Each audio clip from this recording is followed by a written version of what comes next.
Muchas gracias.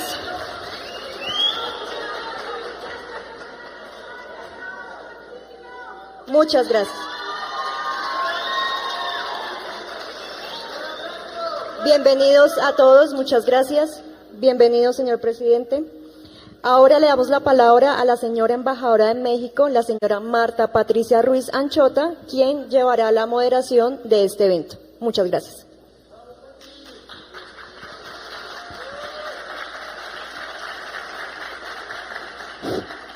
Muy buenas tardes tengan todos y todas, hermanos y hermanas colombianas y colombianos, hermanas y hermanos mexicanos y mexicanas. Este es un día muy hermoso para nosotros. Es un día donde se sella una hermandad que data de siglos, tal vez de milenios, entre México y Colombia. Es un gran honor para México que el presidente Gustavo Petro Urrego haya aceptado nuestra invitación para presentar el libro de nuestra presidenta, la presidenta de México, Claudia Sheinbaum Pardo, primera mujer presidenta de nuestro país. Es un honor, presidente, le agradecemos infinitamente que haya tenido este detalle con nuestra presidenta y con nuestro pueblo, porque estos libros reflejan el sentimiento del pueblo de México. Es un libro histórico que habla de una transición histórica muy importante. Cuando la presidenta Sheinbaum ganó la elección con una proporción casi de 3,5-1 contra los adversarios, el presidente López Obrador la invitó a que diera un recorrido por todo el país y conociera toda la obra de su gobierno y lo que estaba inconcluso y lo que tenía él ya proyectado, programado, presupuestado para que continúe. Nunca había ocurrido en México y yo creo que tampoco ha ocurrido en otros países del mundo. Por eso vale la pena que conozcan este momento histórico para México, deseándoles que sea un momento histórico que se repita también para la hermana República de Colombia. Presidente, muchas gracias. Nos acompaña la subsecretaria para América Latina y el Caribe, Raquel Serur Esmeque. Es una gran mujer mexicana, luchadora política por la democracia desde hace mucho tiempo, una gente muy responsable y muy respetada por el pueblo de México y por mi gobierno, quien a nombre de la presidenta viene a representarla y a estar al lado del presidente Gustavo Petro Urrego. Adelante, subsecretaria.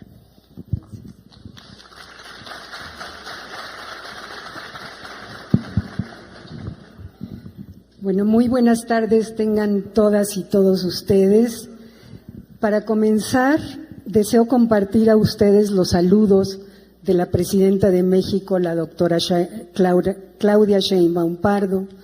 Nuestra presidenta me ha pedido que subraye el aprecio que en México sentimos por el pueblo de Colombia, al cual nos unen lazos de histórica solidaridad y fraternidad.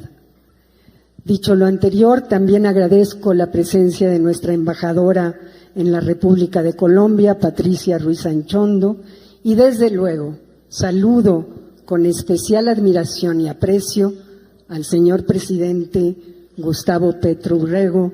Señor presidente, muchas gracias por tomar parte en este ejercicio de reflexión. Antes de iniciar esta conversación con el presidente, me gustaría compartir una reflexión inicial. Cuando recibí la invitación a participar en este espacio, me emocionó mucho la perspectiva de poder hablar en Bogotá, en la Filbo, sobre las ideas de una obra que relata una historia fundamental para mi país. Diario de una transición histórica, libro que la presidenta Sheinbaum dio a conocer en octubre del año pasado, es importante porque da cuenta de lo sucedido en un momento histórico de gran relevancia para México. Al estar hoy en Bogotá, no puedo dejar de pensar que también se trata de una obra con muchas resonancias interesantes para la sociedad colombiana y para otras sociedades de nuestra América. Estoy segura que el presidente Petro está aquí por el aprecio que tiene al libro, por lo importante que es un libro. Y el libro nos hace conocernos mejor a los colombianos y a los mexicanos y nos hace pertenecer más México a Colombia, Colombia a México, integrarnos de la mejor manera posible, que es a través de las ideas y de la acción de dos presidentes extraordinarios como son Claudia Sheinbaum Pardo y el presidente Gustavo Petro. Y cuando señalo que el libro que comentamos hace referencia a una tradición inédita en la vida de México, lo que quiero subrayar es que se trata de un testimonio que permite entender el modo en el que la doctora Claudia Sheinbaum ha dado continuidad al proyecto de transformación iniciado por el presidente López Obrador. Como dijo nuestra embajadora, esto es algo inédito en México. La extensa gira de trabajo resumida en las páginas del libro muestra el encuentro entre las realidades de un país latinoamericano definido por grandes desafíos, pero también por la certeza de que un cambio de proporciones históricas está en marcha.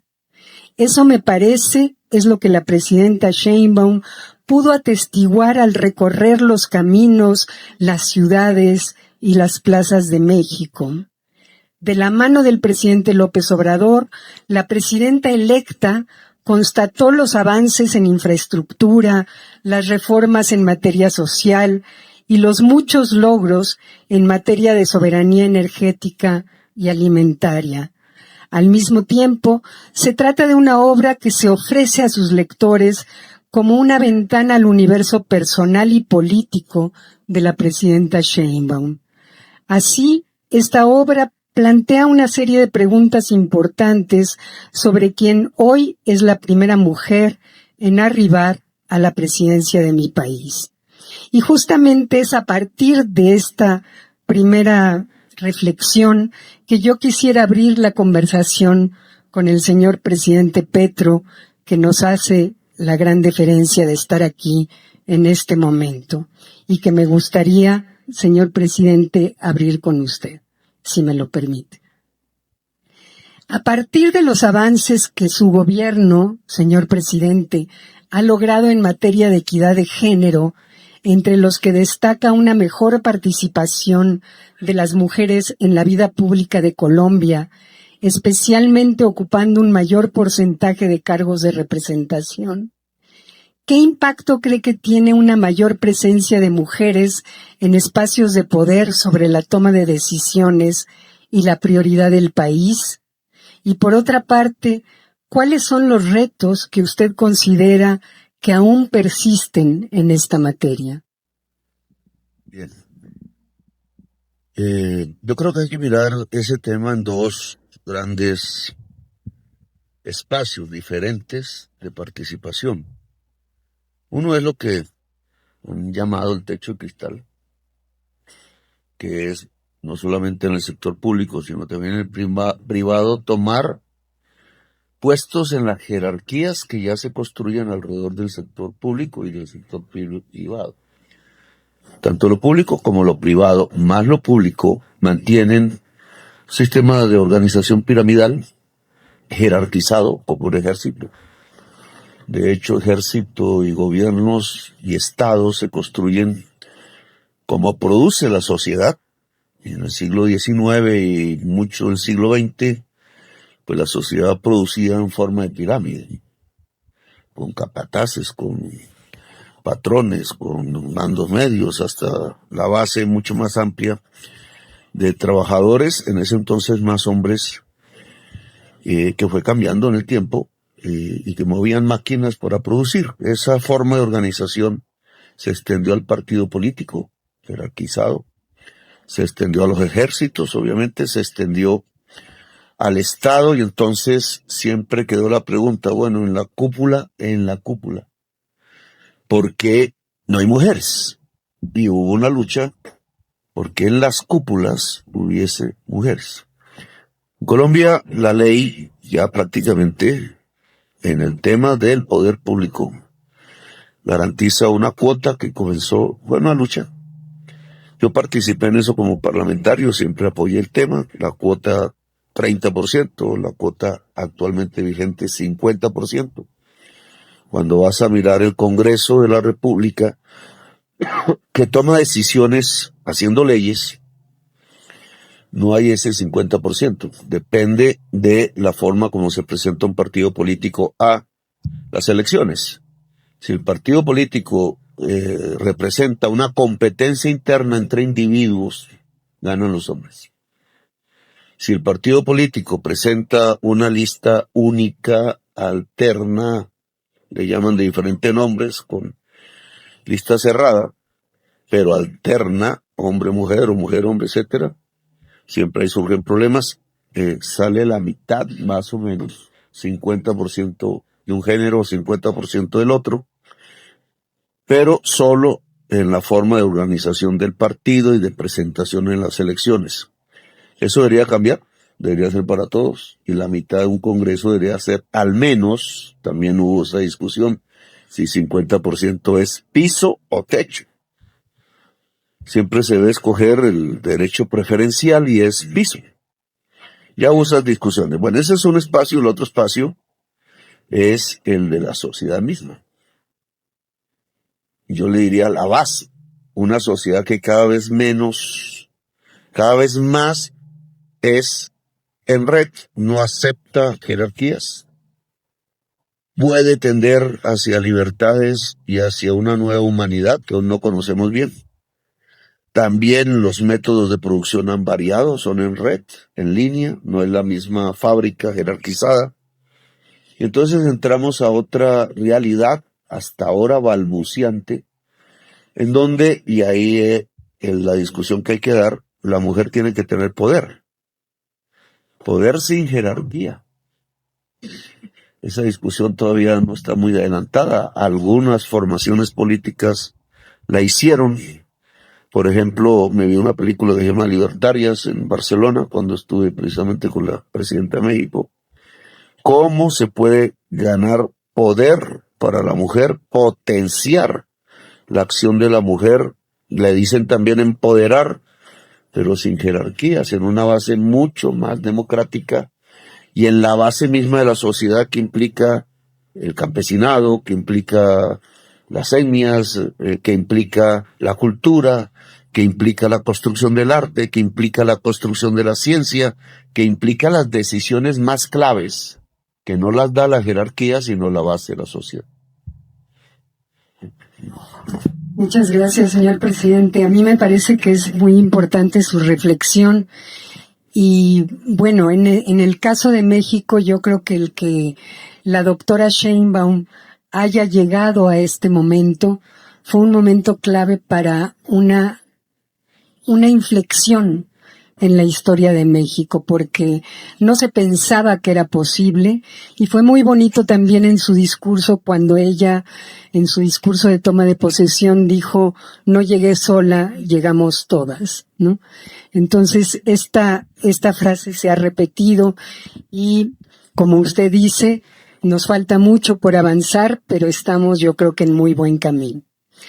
Presidente, resulta inevitable notar ciertos paralelismos entre su trayectoria y la de nuestra presidenta, especialmente al estar ambos profundamente comprometidos con la agenda ambiental y con una transición energética que genere prosperidad compartida, duradera para todos y todas.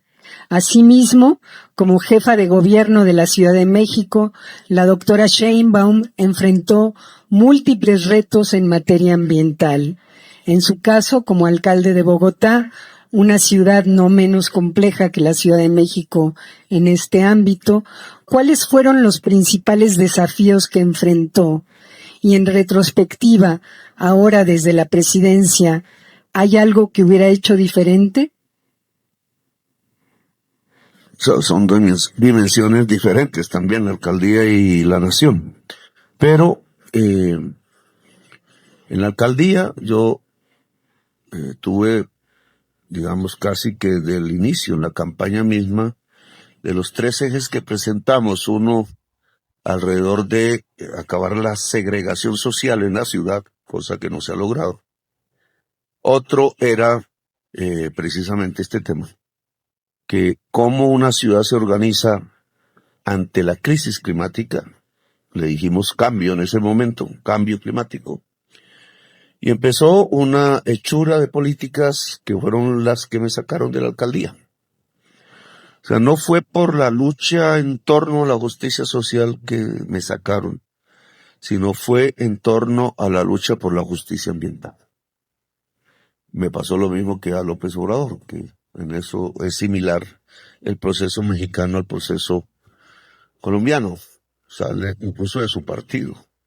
Lo sacan de la alcaldía, lo intentan procesar. Hay movilizaciones del pueblo mexicano y va creciendo de tal manera que logra ser presidente e iniciar lo que llaman allá la cuarta transformación, de la cual Claudia es la actual mandataria elegida y continúa y profundiza, porque no es simplemente continuar, también implica una transformación de la transformación. Y aquí hay un tema de discusión. A mí, ¿por qué me sacan? Por el aseo. Desprivaticé el aseo. Y yo cumplí una orden de la Corte Constitucional que era remunere a los recicladores tradicionales, que era un poco de gente muy pobre, con sus niños a cuestas, recogiendo en las madrugadas los residuos que deja la ciudadanía. Y por eso me sacaron. Y volví, porque el pueblo a través de esa movilización en Bogotá me ayudó, y después la justicia misma, a volver a la alcaldía un mes después. A ese programa le llamamos Basura Cero, pero en Bogotá cada vez que hay un enfrentamiento entre la forma de organización de la sociedad y el medio ambiente, el que pierde es el medio ambiente, pero la tensión política es fundamental. Temas como el agua. Bogotá hace unos meses tuvo que bañarse en Totuma. La gran ciudad tuvo que hacer lo que ya muchos campesinos incluso no hacen, que es bañarse con el balde y la Totuma, porque no había agua. Y estamos rodeados de agua. Y estamos en un sitio que se jactaba, y Colombia se jacta de ser el primer país con agua per cápita. Cantidad de agua por cantidad de población. Sin embargo, aquí se acabó. Cuando se hace el análisis de por qué, pues no es un problema técnico, no se podía resolver con un racionamiento como antaño. No era un tubo que se dañó o una instalación, era que dejó de llegar agua a través de las nubes a los páramos, de donde la vegetación que existe allí transforma el vapor en líquido y por tanto nos llega aquí a las casas a través del agua potable. Sí, ¿por qué no llega el agua a las nubes? Incluso ahora, a los grandes embalses de Bogotá, porque la selva se está quemando. Hay una depredación sobre la selva amazónica, y así la ciudadanía bogotana aún no comprenda ese sistema ecológico que incluso arranca desde Belén de Pará, allá en la salida del río Amazonas con el Atlántico. Ríos voladores inmensos en vapor de agua que salen incluso del encuentro del río Amazonas con el océano Atlántico, pero de millones y millones de árboles de sus copas. La selva se nutre a sí misma, no tiene que ver con la nutrición de la tierra, por eso es tan tonto quemarla, y ese agua es la que permite aquí tomar a 9 millones de personas. Si esa selva se sigue alejando de la cordillera oriental, aquí no va a haber agua. Por más que se haga transformaciones en las plantas de tratamiento del agua, es que deja de llegar el agua. Es un tema fundamental para la vida de la ciudad. Entonces, estos temas ambientales, sí creo yo, y es un paralelo con Claudia, porque no lo digo por criticar, pero creo que tiene una mejor concepción del tema ambiental. Lo estudió de joven con que el primer progresismo que hubo en América Latina, cimentado en el petróleo. Para mí ha sido difícil llevar dentro de los progresismos latinoamericanos, Lula, incluso México, peor Bolivia, la discusión de que hay que alejarse de los combustibles fósiles. Una discusión que es científica, que lo dicta la ciencia como una, no orden, pero sí como un imperativo categórico a la humanidad. Las izquierdas y los progresismos aún pretenden no encuadrar esa idea de sociedad descarbonizada con sociedad democrática y sociedad justa, y toca. Entonces, en el ambiente de hoy, quizás en América Latina, quizás los dos movimientos que mejor pregonan estas ideas fuera de los movimientos indígenas es Claudia y su partido Morena y su gobierno y el gobierno colombiano actual. Creemos que es un punto fundamental. Es tensionante, le dicen a uno tonto porque dice que no hay que vivir del petróleo. Nosotros hemos vivido del petróleo y el carbón desde hace 50 años. Antes vivíamos del café. Creo que era más democrática la sociedad cuando vivía del café que cuando empezó a vivir del petróleo, del carbón y clandestinamente de la cocaína. Aunque en la época del café había violencia también, y hubo una violencia por el café liberal conservadora, no es lo mismo una sociedad en donde centenares de miles de pequeños campesinos cultivan café excelso para el mercado mundial a partir del trabajo y del esfuerzo y de saber cómo se hace el café, abrir un hueco, sacar un poco de petróleo, unos pocos obreros, exportarlo y llega a una enorme cantidad de dinero en dólares que se convierten en el escenario de la codicia de la clase política, de las mafias y de los sectores más poderosos de la sociedad, quedando los demás completamente excluidos porque nada tienen que ver con el proceso de extracción o de consumo del petróleo. Gracias, señor presidente.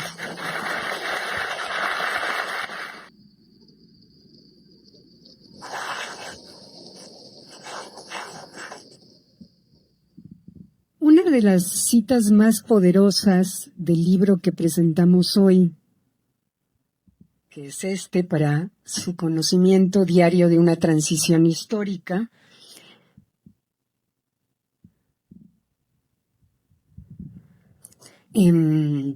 decía él, una de las citas más poderosas del libro relata un momento posterior al triunfo electoral del 2 de junio de 2024.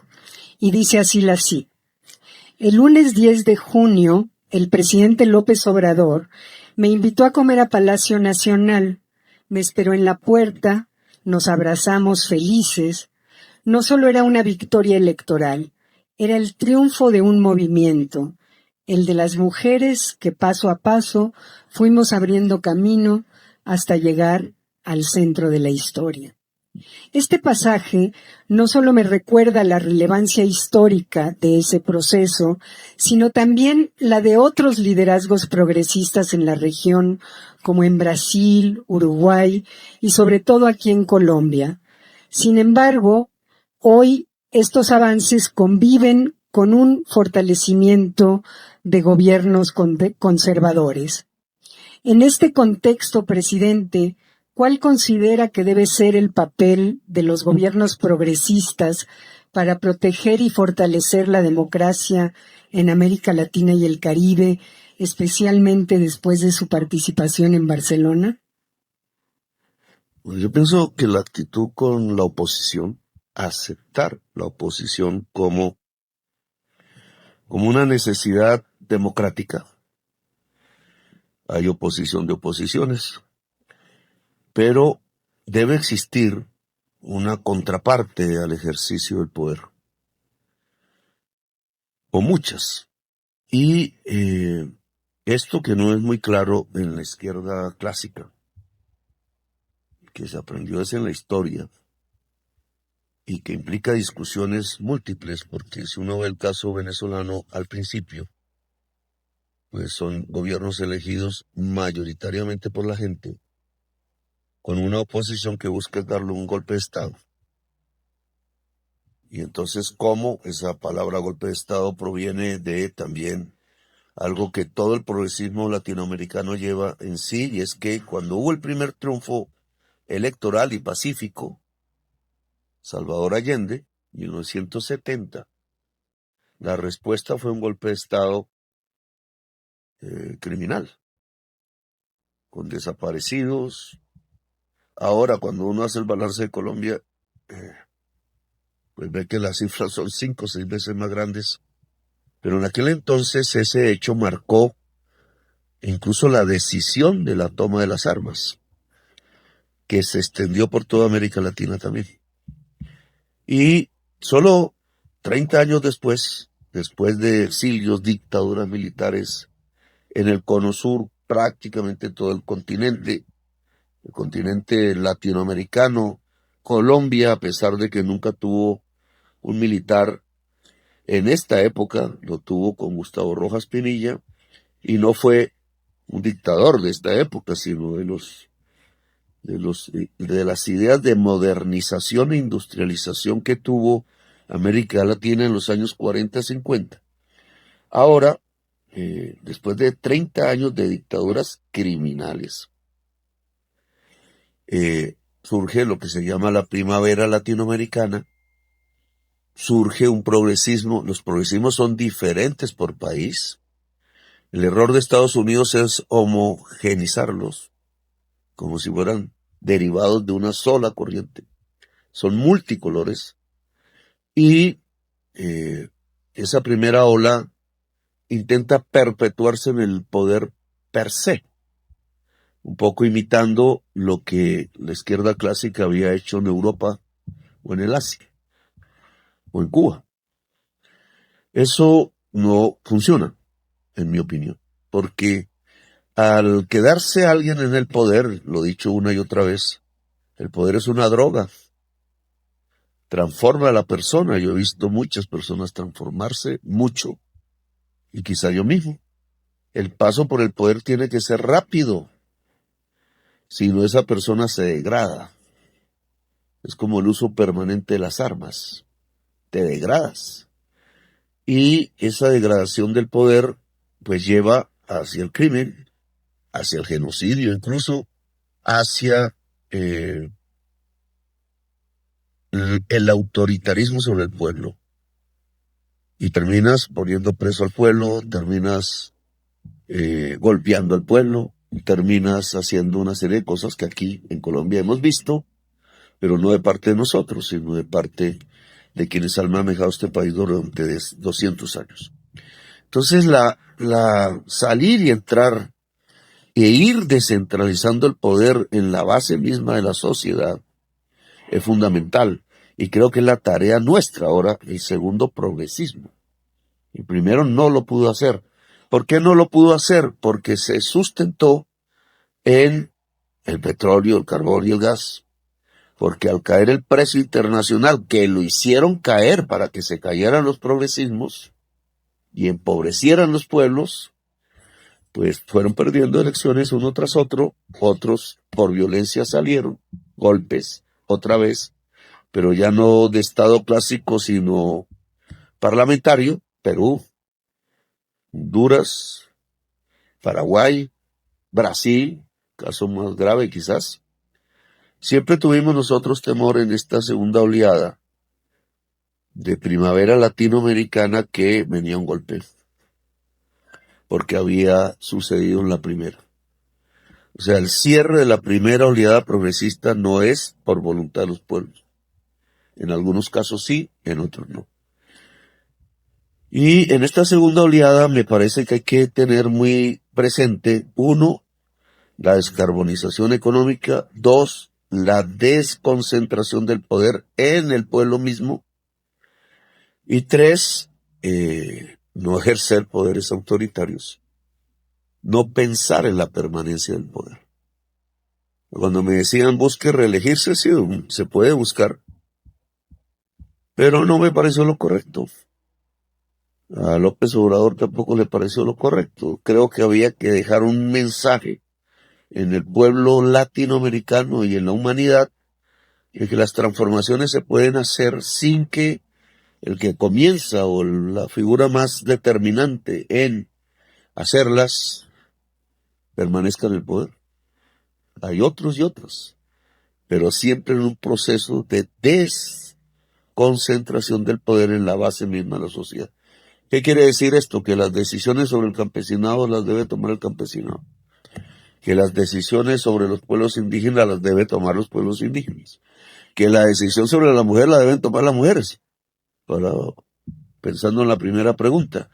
Que las decisiones en un municipio sobre, por ejemplo, tema reciente, los impuestos prediales, se ponen sobre los pobres, se ponen sobre los ricos, no se ponen sobre ninguno y entonces no hay plata para la educación, la salud.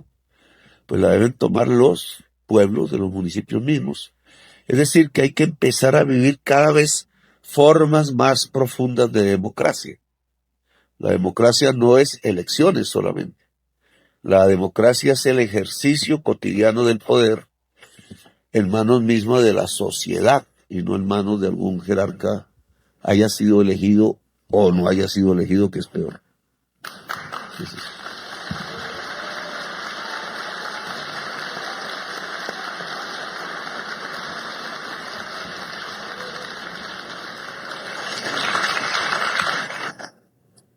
Justamente estas palabras me llevan a la siguiente reflexión, que tal como lo describe el libro, tanto el presidente López Obrador como la presidenta Claudia Sheinbaum han tenido una participación activa en movimientos sociales profundamente transformadores para la vida política de México.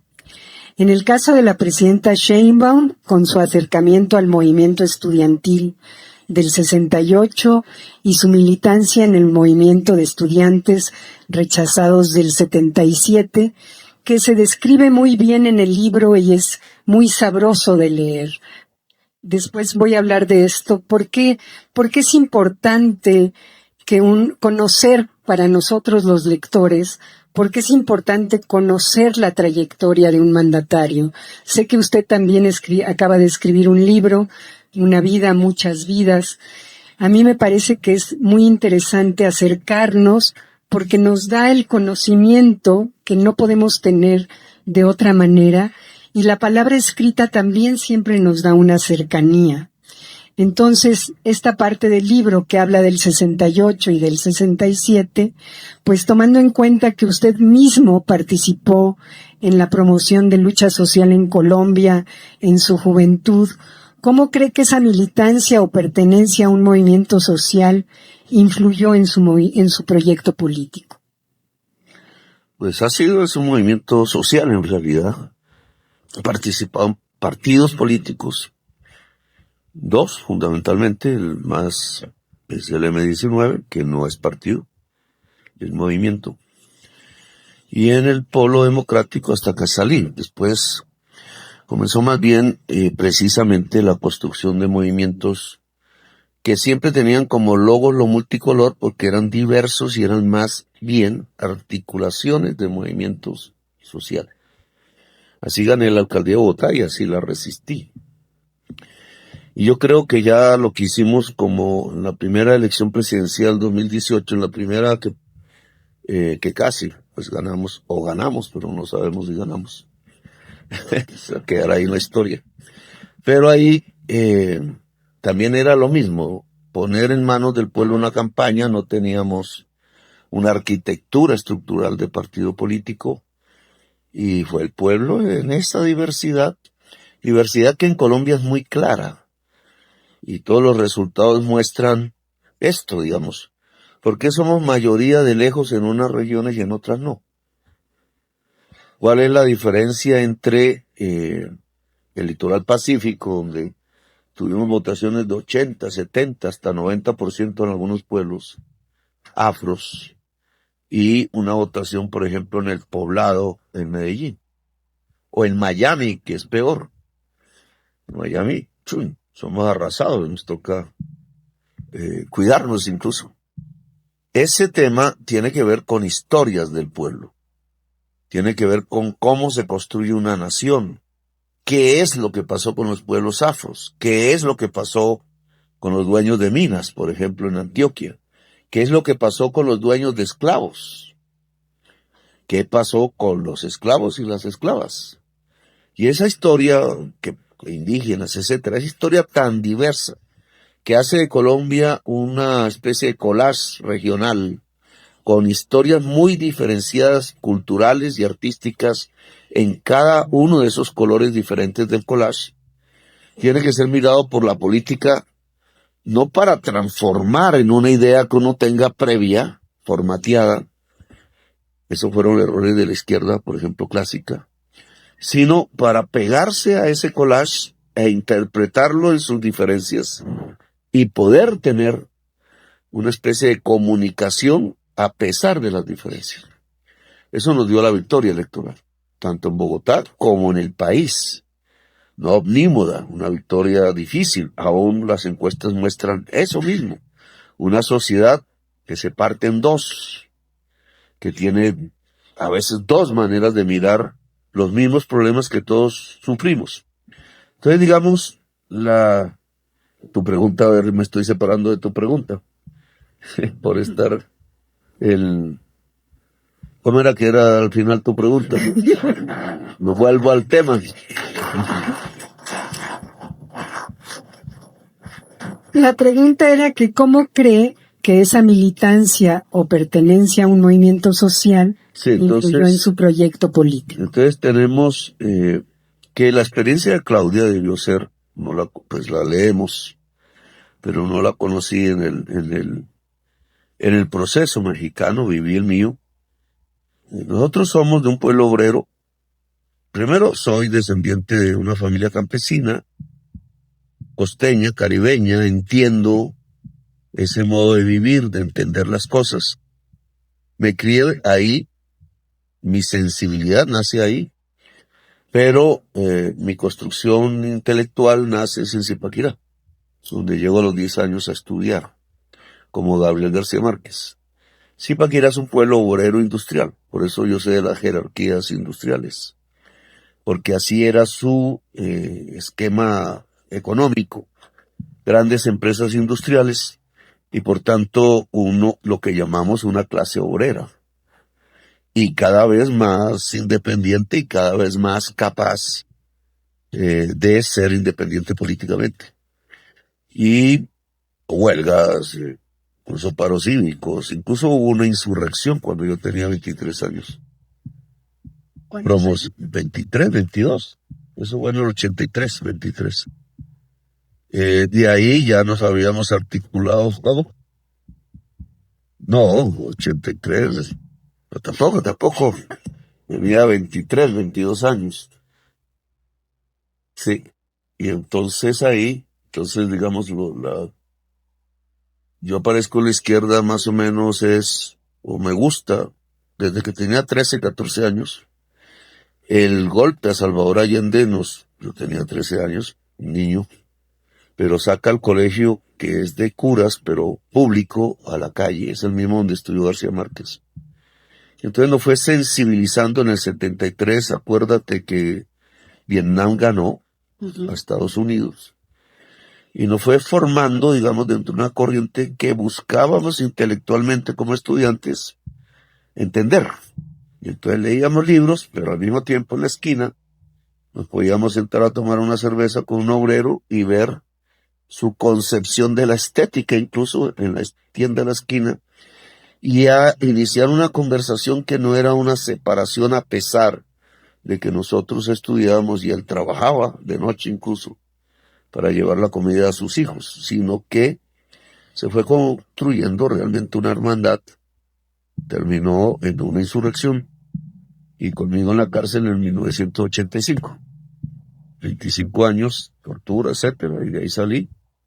Pero ya estaba en un mundo que no es el de Claudia.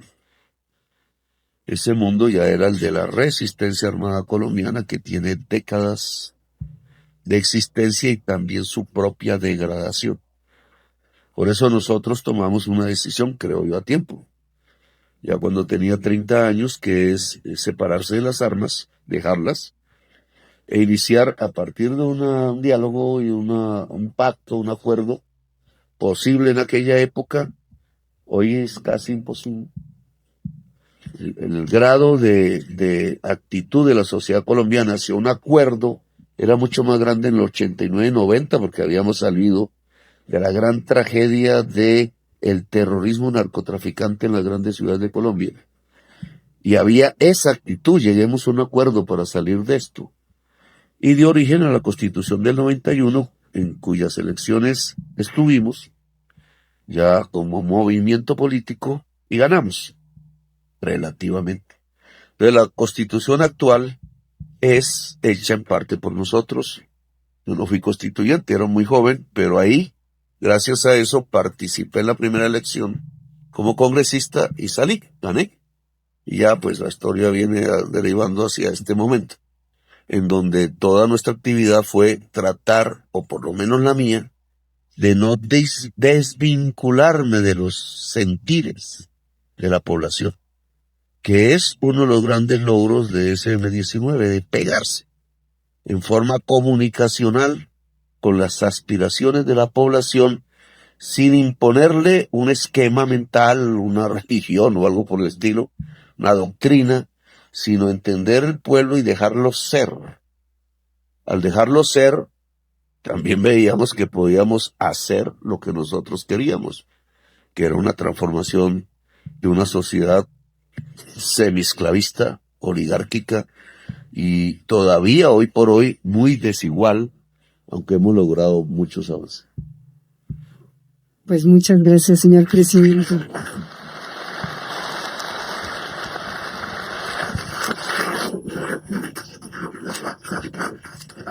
Subsecretaria, el tiempo es nuestro verdugo. Es lo que iba a decir. Entonces, perdón a todo el auditorio, sé que este es un evento muy esperado y es muy interesante para todos los que estamos aquí, pero sí, lo aquí. entiendo. Nada más, permítanme un segundo.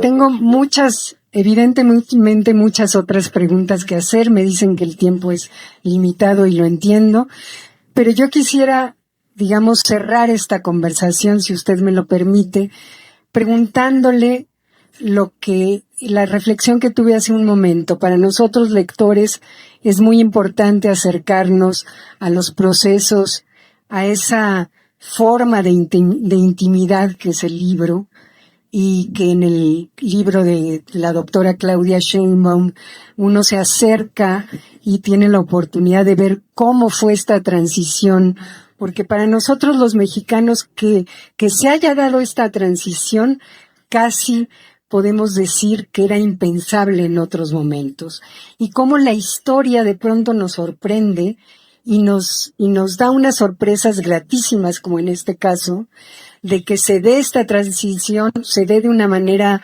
tan natural y que al mismo tiempo el movimiento permita que se dé y nos lleve a los momentos, pues yo siento, espectaculares que estamos viviendo en México. Entonces a mí me gustaría que usted nos dijera por qué considera importante este libro, así como el suyo, por qué es importante acercarnos como lectores, qué nos dejan estas enseñanzas históricas, cómo percibe usted este libro que es tan mexicano en un sentido y al mismo tiempo tan, pues, muy parecido a historias de América Latina. Yo creo que hay que dejar testimonios. La palabra testimonio es de aquellas carreras de posta que hacían los griegos Entonces, cuando un corredor corría o otro, ahí eran hombres, cogía una especie de pergamino y seguía de posta en posta, y así son las generaciones, las fases cronológicas de la humanidad, y si no hay posta, no hay entrega de un testimonio, puede tender a repetirse los mismos errores. Y los mismos errores traen las mismas consecuencias. Entonces, aquí hay, para las generaciones que están por venir y las actuales, una experiencia de cómo se gana un gobierno, no el poder, que es diferente.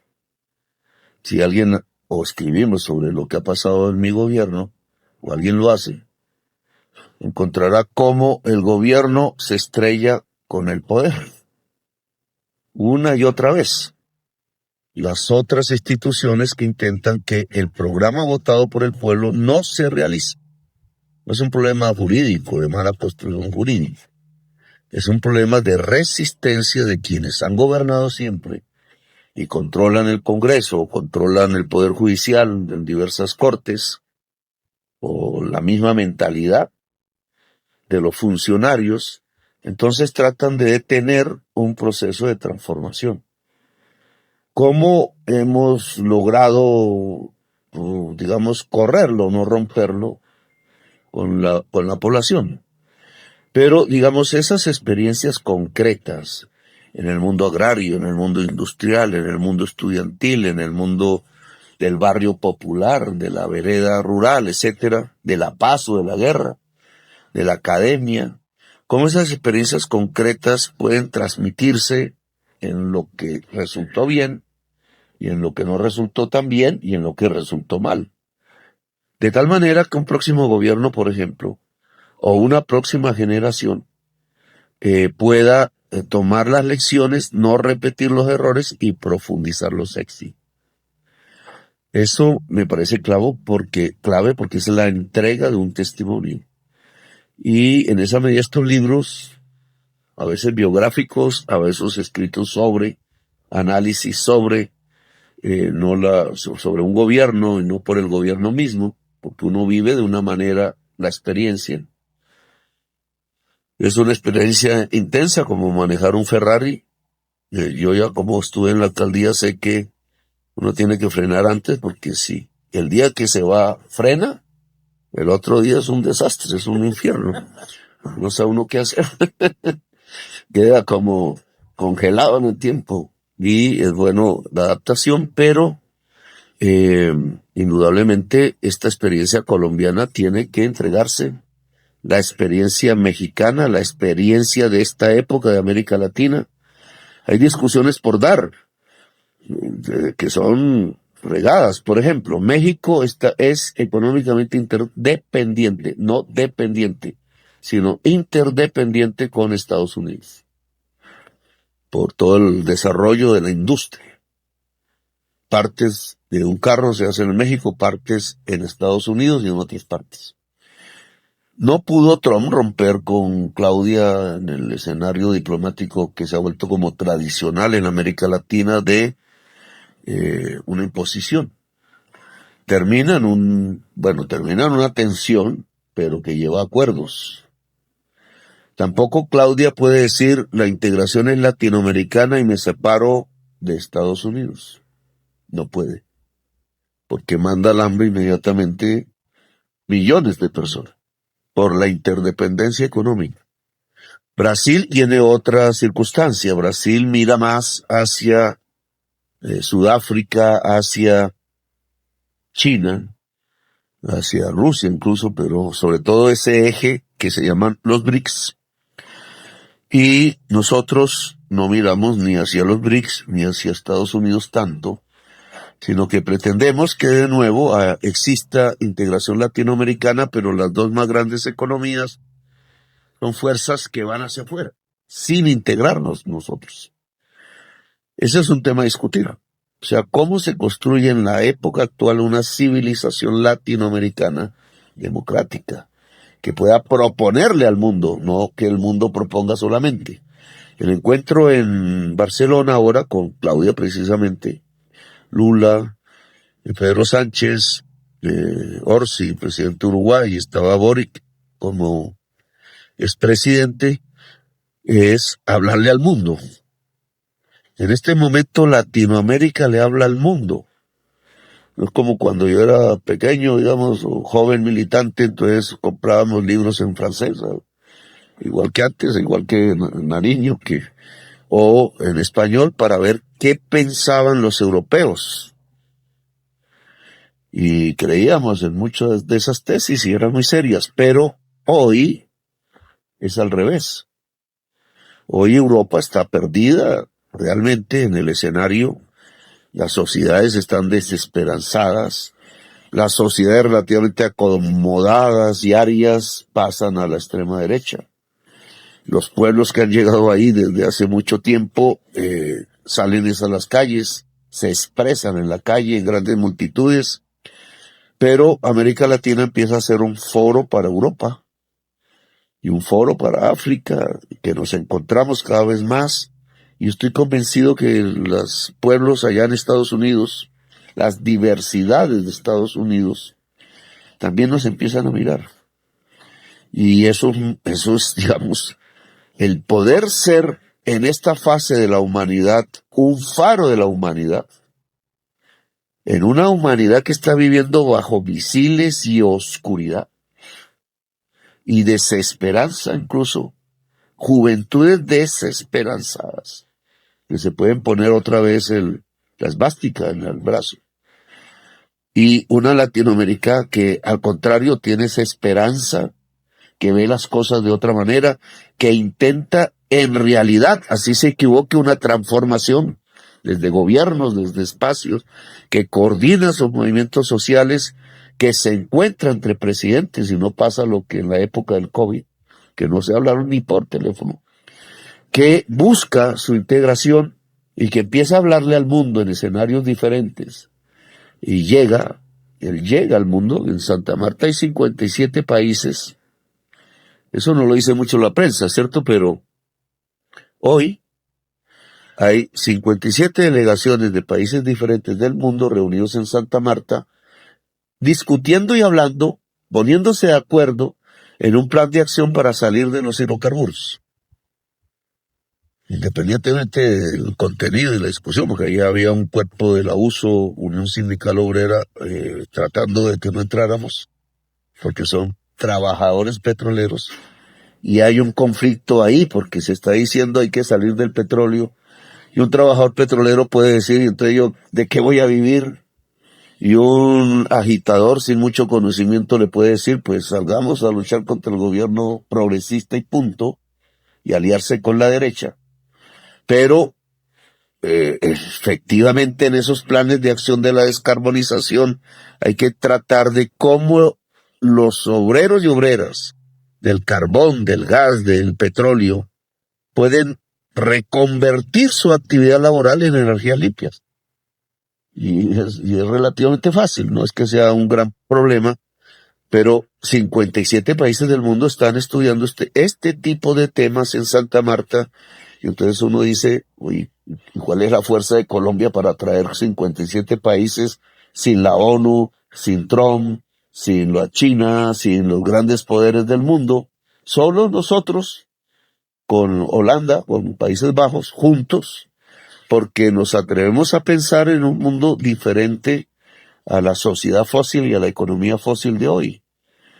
A mí me parece que eso indica que hay que escribirlo y que hay que testimoniar, sea uno mismo o sean otros, pero hay que escribir de esta época y analizarla y profundizar y ver, porque esto le va a quedar a la generación actual que hoy empieza a definir la política de Colombia, los jóvenes, las jóvenes, y a las generaciones que vienen. Dejamos este testimonio.